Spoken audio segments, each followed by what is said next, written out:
या so guys, आज हम लोग स्टार्ट करने जा रहे हैं chapter 2, fund structure and it's constituents. Okay, so legal structure of mutual funds. Actually, it is regulated by SEBI in 1996 till mutual fund date. Till mutual fund is established in to form a trust to raise monies through the scale of units. ठीक है ना. तो units वगैरह issue करके ये लोग पैसा raise करते हैं. मैंने आपको बताया ये. जैसे मान के चलो, इन्होंने अलग अलग कंपनीज में पैसा लगाया. ओके, मान के चलो इन्होंने अलग अलग कंपनीज में पैसा लगाया. मारुति में, TCS में, रिलायंस में, इन्फोसिस में. ठीक है. तो जो टोटल मान के चलो इन्होंने 10 लाख रुपए लगाए.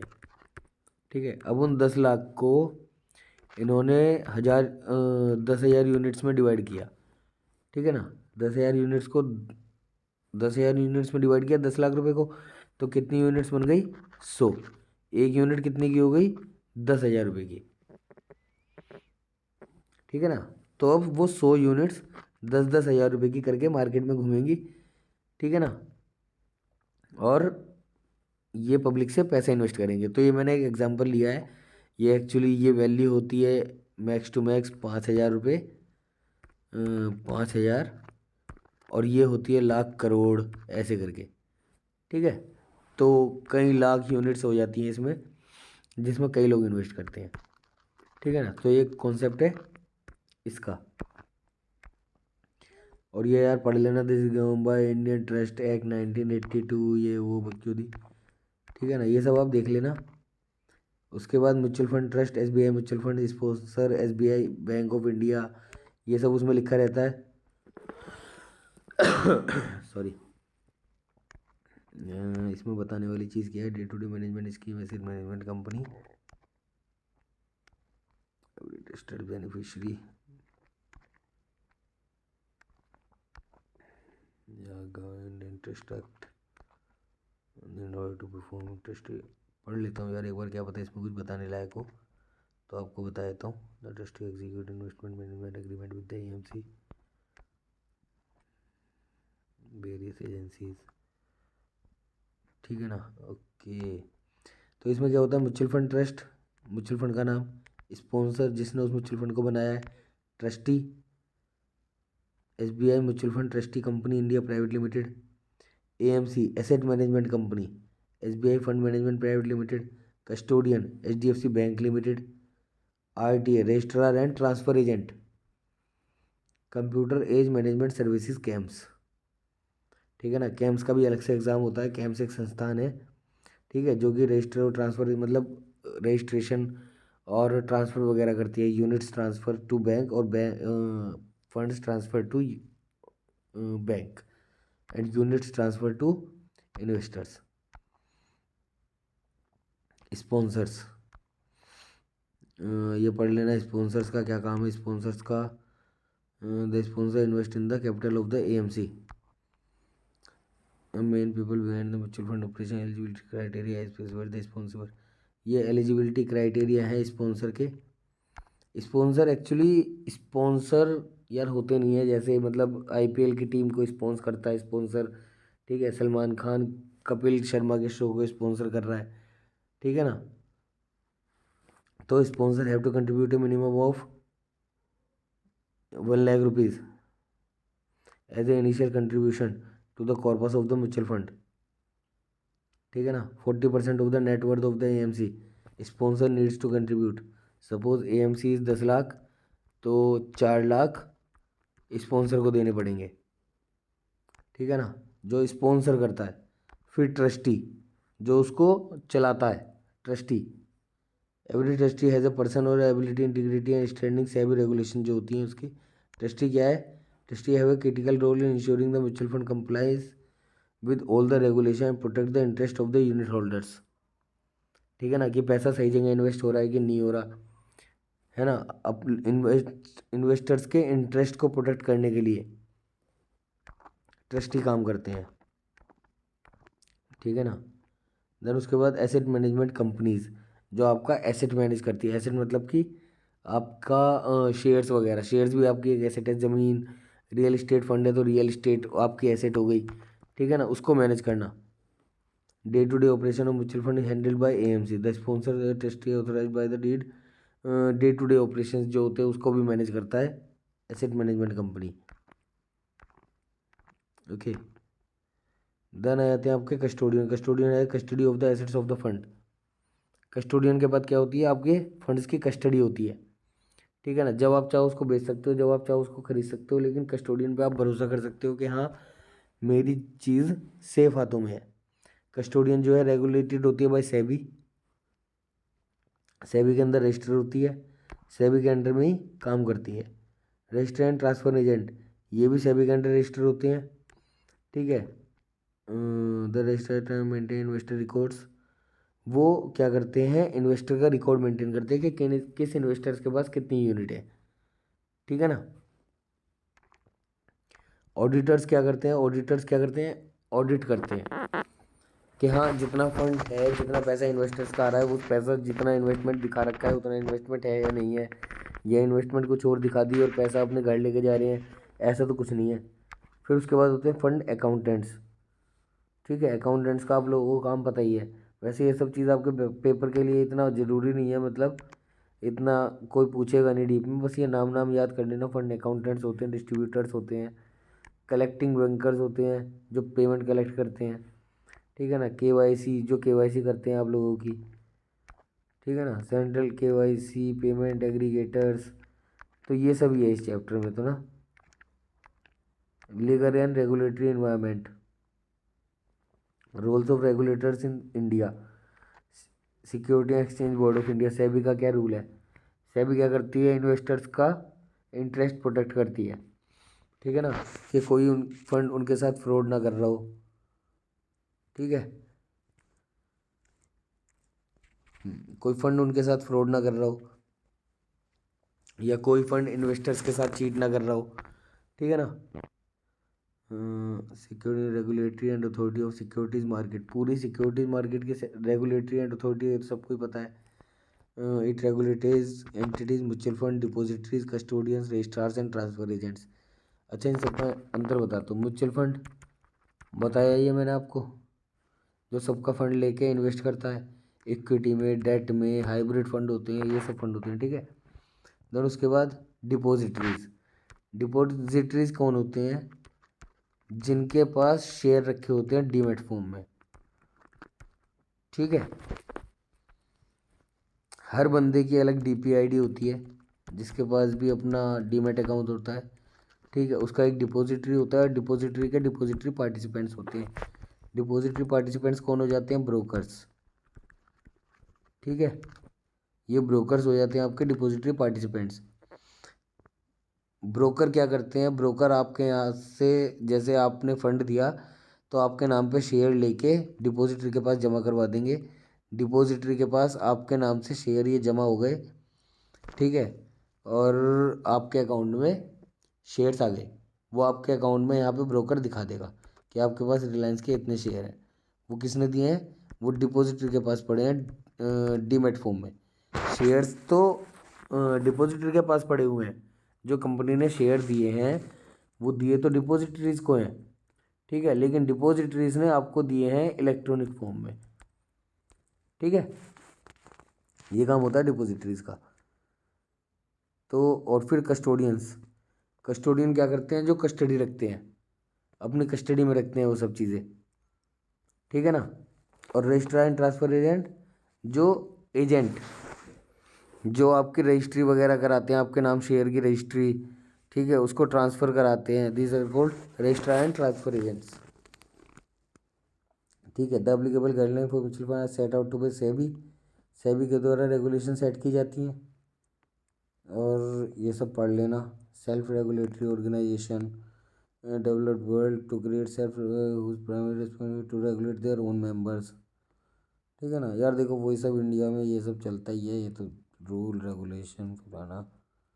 ठीक है, ये सब पढ़ लेना। AMFI code of conduct for intermediaries of mutual fund,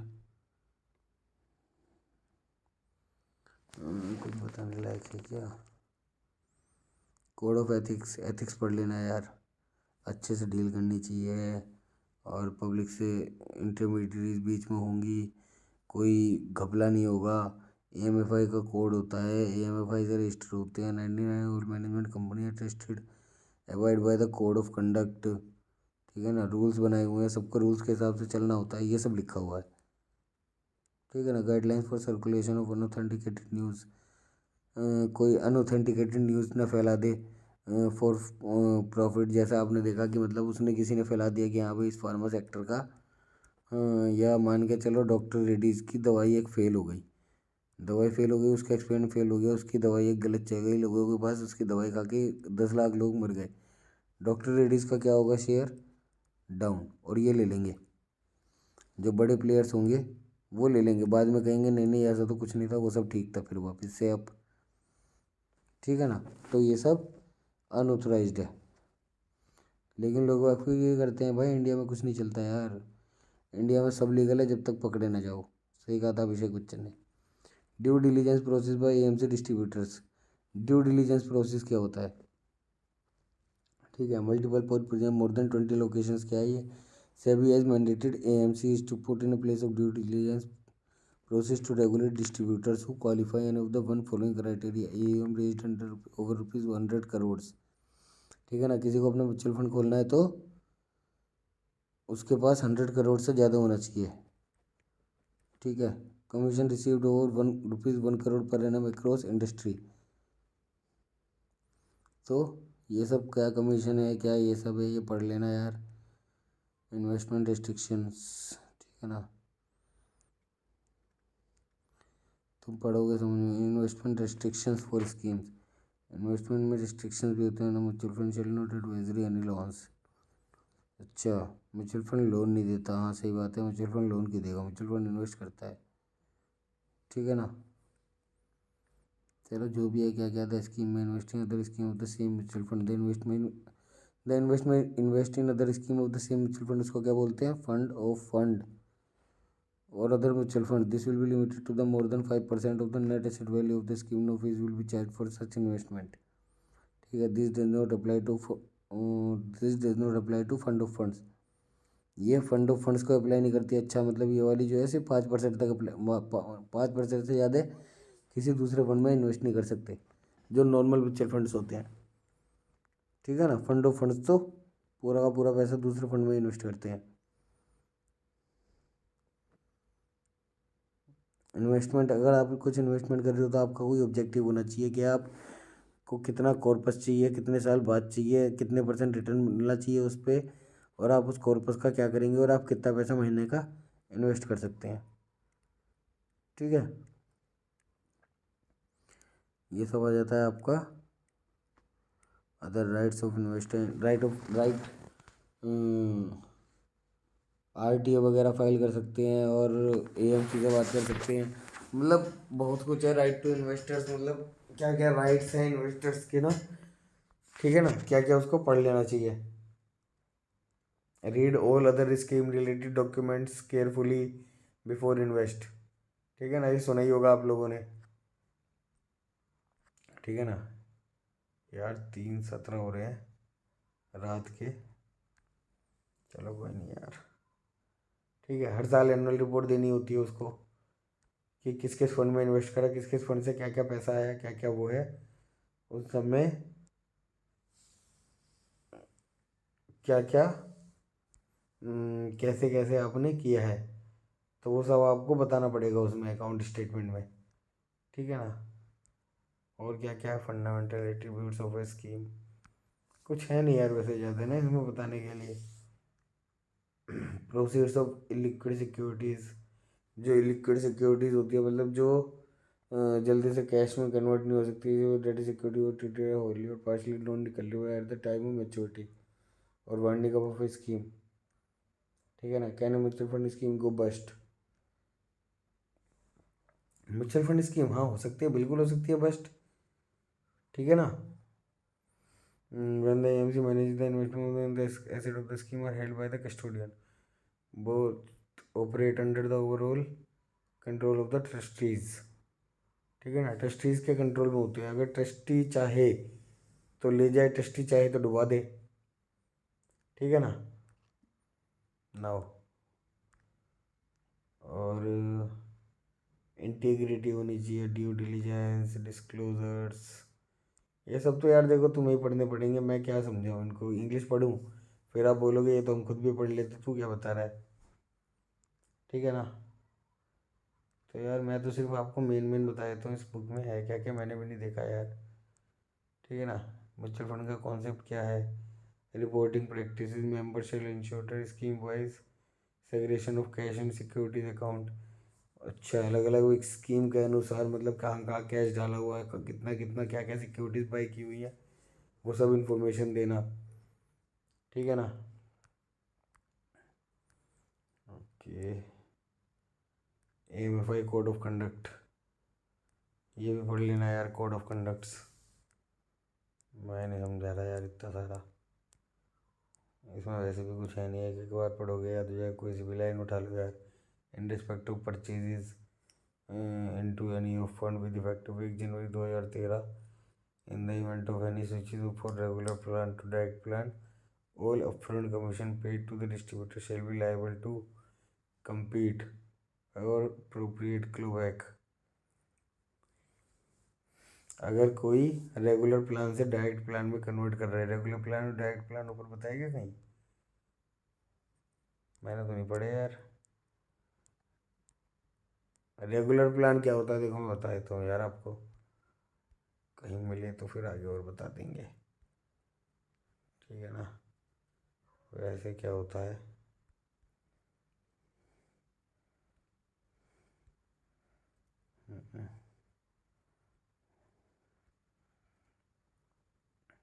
ठीक है।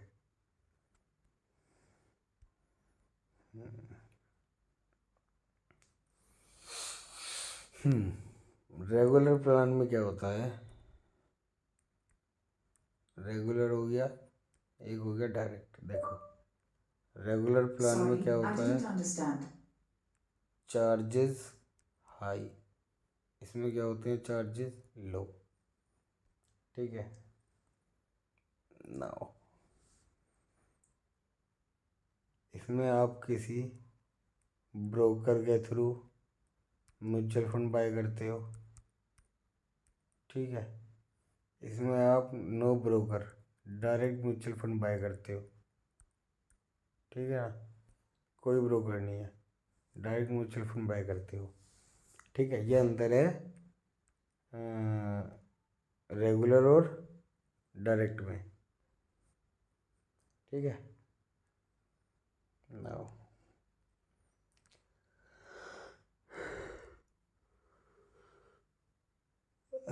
सॉरी यार,